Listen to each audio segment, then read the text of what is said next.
In 1932, Puerto Rico was suffering the after-effects of the Great Depression. The recently made American territory was dealing with issues of poverty, high infant mortality rates, and unhealthy living conditions.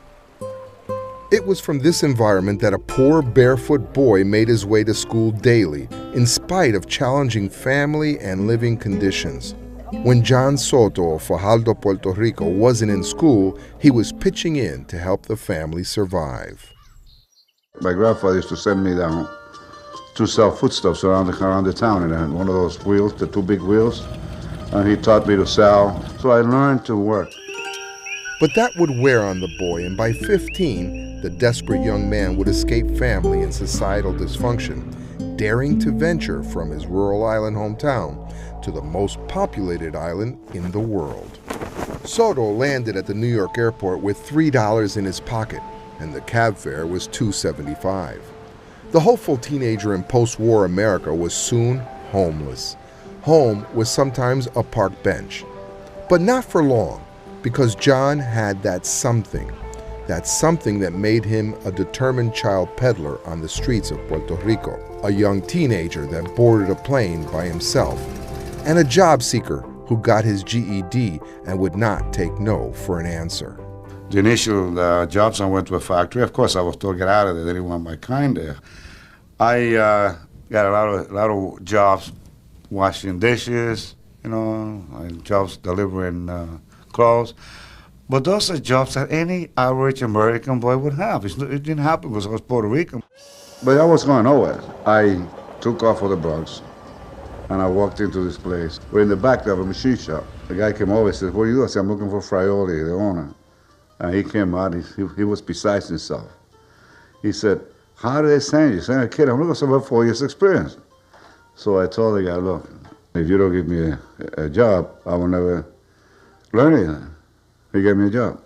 And Joe fell in love with me, and the rest of my life, it's been a success because I found what I wanted to do. This boy came over here, as he tells the story, from Puerto Rico at age whatever, only 6th grade education, and he started out sweeping the floor in a machine shop. There had been a point when John was between jobs, and labor officials encouraged him to take unemployment compensation.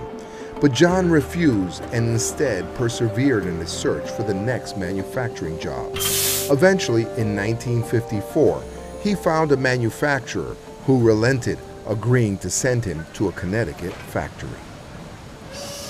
He sent me to a factory that I became general manager. So if I've taken the unemployment check, I would have shut the door forever to the opportunity in that place. You see that taking the harder road gets you there quicker. John, a voracious reader, read manufacturing manuals cover to cover and became a passionate expert machinist. By the late 60s, he was plant general manager. In spite of his determination, however, the young Puerto Rican was not taken seriously and repeatedly shut out of partnership opportunities, an injustice that did not sit well with him. He realized that he could do the job, and even do the job that he wasn't asked to do. He figured, why should I do this so this guy here can make all the money? Let me. So he went into business. He had this idea of going into business, and he needed help. He was making money for other people. He thought it'd be time to make money for himself. So he ended up opening up a shop in Milford. Soto took $3,000 in savings and started spacecraft manufacturing. But while he had a proof of concept, he said the Small Business Administration was slow to lending him money he needed to expand. Eventually, SBA relented and gave Soto a $6,000 SBA loan for his plant, which made highly specialized jet engine parts. After that, destiny kicked in. Business kept coming in, because he was good at what he was doing, and then John just kept expanding. He had to get another SBA loan, bought more machines, hired more people, and he just kept growing. John became a prolific entrepreneur, always looking for the next opportunity. In this case, it came in the form of computer disc production. Interestingly, however, in his search for a disc-making factory, the barefoot boy from Fajardo, Puerto Rico, would come to the rescue of an Oklahoman community. When the oil bust came, Elk City was upside down on its economic year. There's no jobs, no future. At that time, through the state of Oklahoma, we had a organization set up to help furnish financing for new industry coming into the state. And so I took John to meet with the board. This board was interviewing him about the possibility of loaning money on his plant. One of them was a little bit obnoxious, and he said, "Well, how'd you get started in the manufacturing end?" And John looked at him, he said, "By sweeping floors." And I thought, "Oh God, John, don't say that." But John put his hand on my knee and said, "Just be quiet a minute, it'll work." And so I shut my mouth, didn't say anything. And the way John explained to him, the way he learned all about this equipment was sweeping floors, and he got the plant cleaned up and working for, then he'd go work on the equipment. And that's how he learned to revamp the big machines to do different manufacturing items. The floppy disk was getting ready to go out of use, and they was shutting that line down, so that's when John Soto came to town and he bought the equipment, moved it to Elk City, and he was a smart enough man to know how to revamp that equipment to make the solid computer disk. So he revamped the equipment and started manufacturing solid computer disk. And within, I don't know, 2 months, they built a factory. They built the factory and they moved all of 3M's equipment into that factory. And John spent hours training and teaching people down there how to make those discs for National Corporation. Everybody was having to move away from Elk City to find jobs. So it helped keep the people's children there in town to work. And it was very important to Elk City to have a manufacturing plant like that. John's plant was very instrumental in keeping a lot of good people in Elk City. I have a plant in Oklahoma. The people there are beautiful. In Oklahoma? Oh yeah, beautiful, beautiful, nice people. In fact, John employed 425 people in the 1980s when he had 5 businesses that generated $30 million in annual sales. The one-time New England Businessman of the Year ran the 73rd largest Hispanic company in the country. And due to his personal experiences, it was built on his principle of compassion and sharing. John would take people in who had no knowledge of what he was doing to give them a job and taught them. He just loved to teach people his technology, his methods of making aircraft parts. Everybody John hired, like, excelled. They ran the company the way they thought it should be run, and they didn't get any rebuttal back from John. You never heard John reprimand. I don't care how many things you did wrong. He'd only compliment you on what you did right. That was, again, that was a gift. Not many people, maybe it goes back to the golden rule. John got involved in the community, in the Puerto Rican community. They needed help. He helped them, made donations to them. That led him to Gateway College. I was getting ready to graduate Gateway Community College. I was president of the Student Government Association at the time. And one of the dean of the students, Dr. Wilson Luna, said, you know, we gotta get you to meet over John Soto.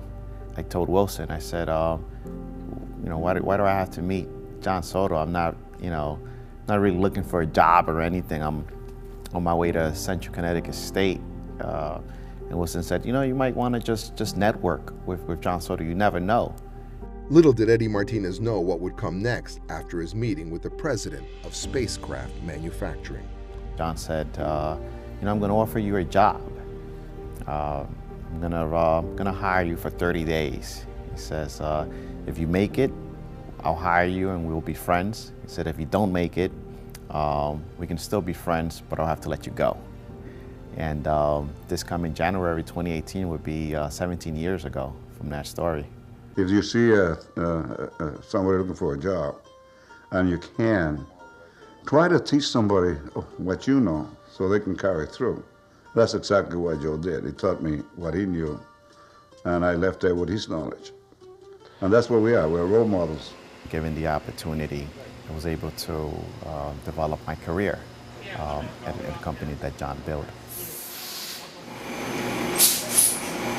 And sometimes John, the entrepreneur, would encourage employees and associates to start their own business, and then he would support them with orders. He did it for everybody. I mean, I was only small potatoes. I mean, he had probably 5 or 6 other small shops that he was feeding. So there was enough work around that he could afford to dole it out, you know, give it to the small shops. Whatever I felt was fair, I used to charge him, you know. And he never questioned the price, really, never. He just, whatever it was, that's what he paid you. He said, if you're embarrassed about telling me how much it cost, just send me a bill. And, you know, you send him a bill and he'd pay it. John had a vested interest in the business, but he also had a vested interest in people. You know, if John liked you, he'd turn the world upside down for you. And he done that for us. The people are like John, they're the most successful ones out there. If they don't take an interest in the fellow human being and do the things that they are able and capable of doing, then there's the only thing they've got is business. He had a lot of respect for families. John paid for hundreds of mortgages. He paid for hundreds of car payments.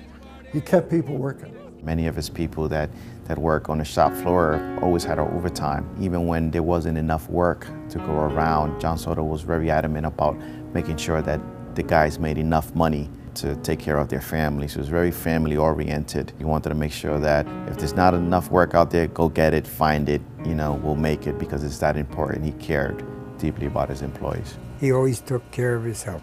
I can remember times there was no work, but they still worked 10 hours a day. Still got paid overtime, you know.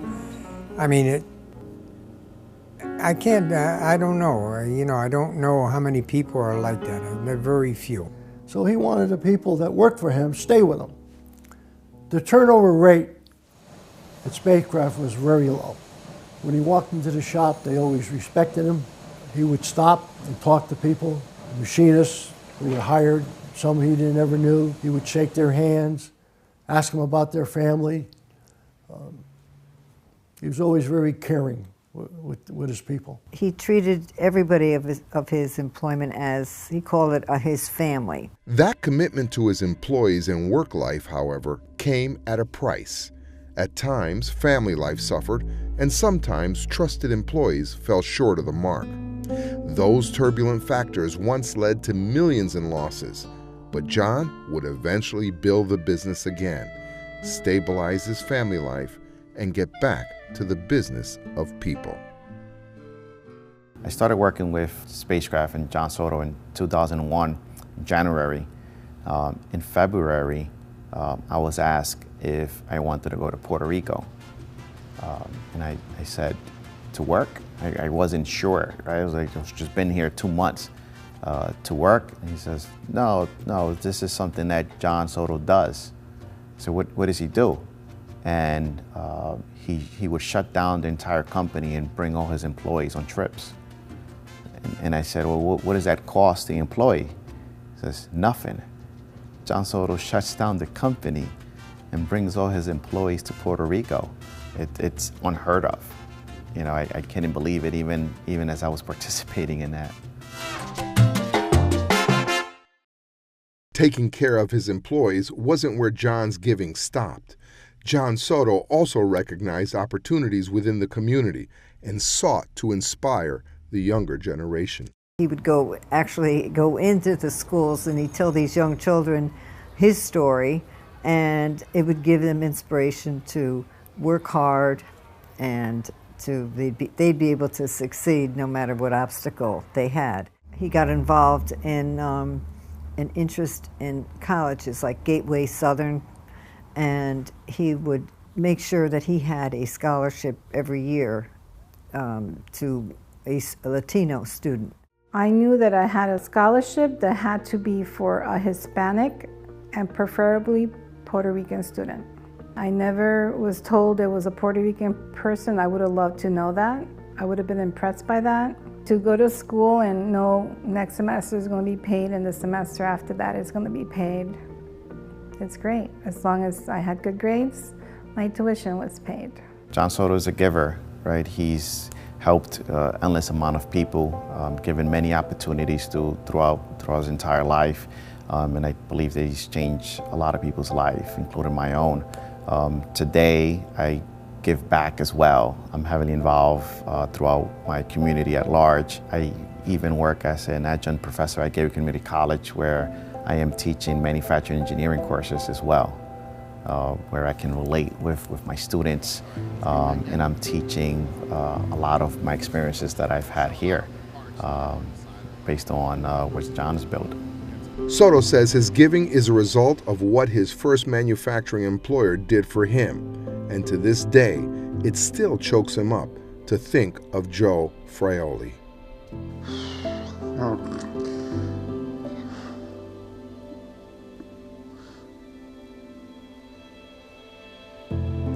His kindness. Grateful to him for everything I am.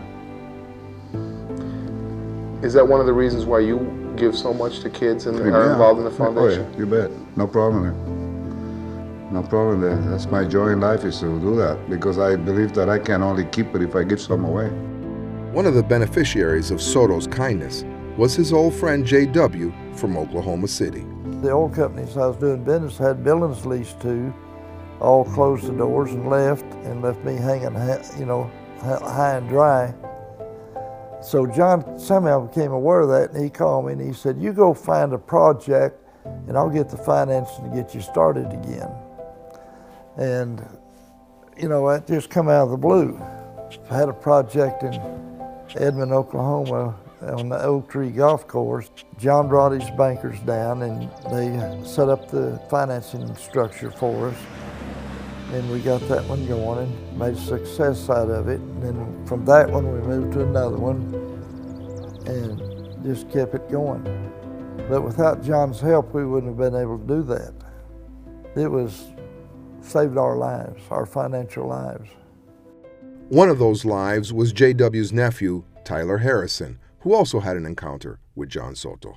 I was surprised that I talked to John maybe at least once a month, maybe 3 or 4 times a month, about properties and how things are going. At first I thought this man is very much a micromanager. I said, I don't know what he's calling me so much and taking care of this and pointers and advice. And one day I decided, after my grandmother had told me, they said, "You know that you're his project, right?"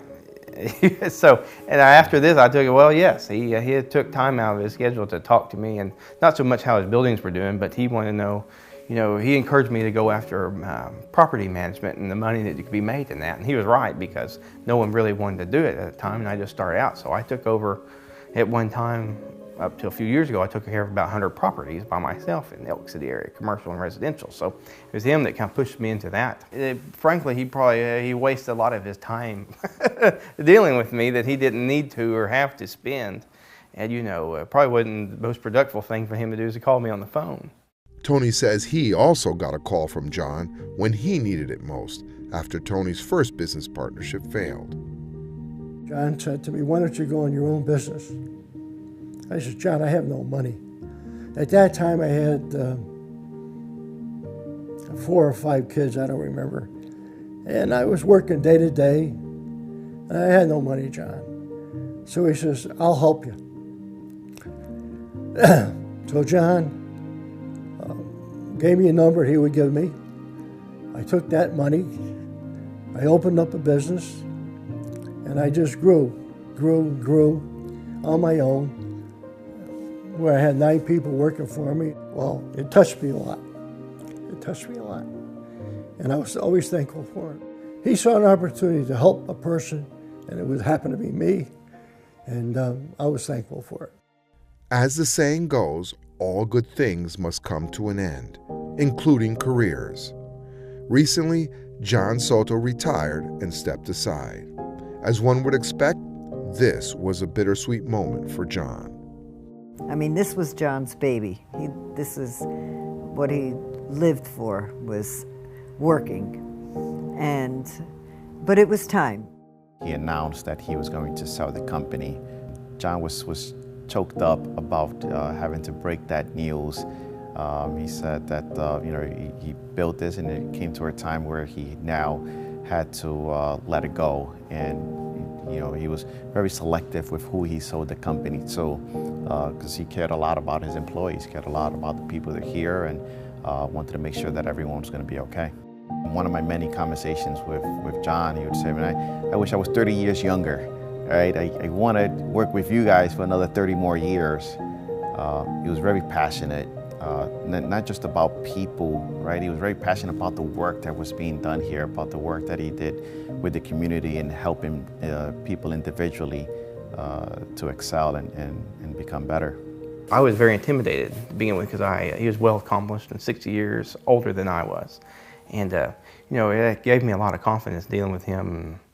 And he taught me how to be tough on some issues that, or whatever. I believe there was a few buyers that came along that wanted to run over me, and he told me how to deal with them.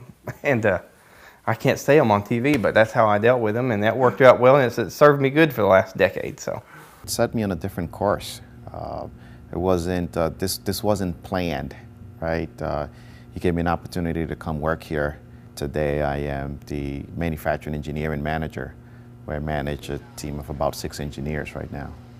I still look up to John, as a Puerto Rican businessman, entrepreneur, and I know that John, faced his own struggles to prove that he's just as good as anybody else. When John Soto started Spacecraft in the early 70s, I'm not sure that he knew the impact of what he was building. And I remember going into next door where John Soto's office was, and seeing John Soto, the builder of Spacecraft, the John Soto whose name everybody knows. It was really interesting to be able to, as a young, college recent graduate, to be able to talk one-on-one. And John would say, "Come in and sit down, close the door, and have one-on-one conversation with John." And I told him many times, I said, "John, I don't know that you understand how much you mean to me, how much this opportunity to be able to work with you means to me." And he's like, "No, it's a pleasure to work with you." He would reverse it on me all the time. I feel like I was privileged.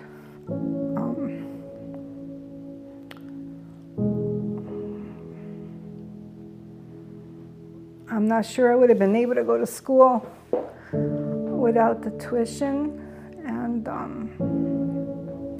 because of it, I had really good jobs. I was able to live really well. It's a domino effect. I went to school, my daughters went to school, probably their kids will go to school.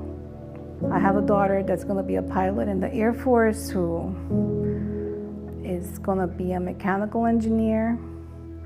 So being around me in engineering, I guess they modeled their behavior after me. What he did for me helped my 3 girls and eventually their children. He's probably done this, dozens of times. So the impact of his help is going to be exponential. I feel that I've done well. I provided a good example to people. He gave me a good opportunity, a good window for people to see who Puerto Ricans can be, who they are. I see many people that's successful, they shut the world out. And they do not, they enjoy their material things, but they give up a lot of the spiritual values. And this is something has always been a problem with me. I have never set out just simply to make money. I consider making just simply money having a pocket full of change. I have some spiritual values, which again explains the Puerto Rican culture, that our people have the strength enough to be able to succeed and retain their inner person. We became very good friends, and I said to him, "You're the brother I never had." John had that effect on a lot of people who say their values can be attributed to their friendship with John. Number one, be respectful. Don't look for the negative, look for the positive.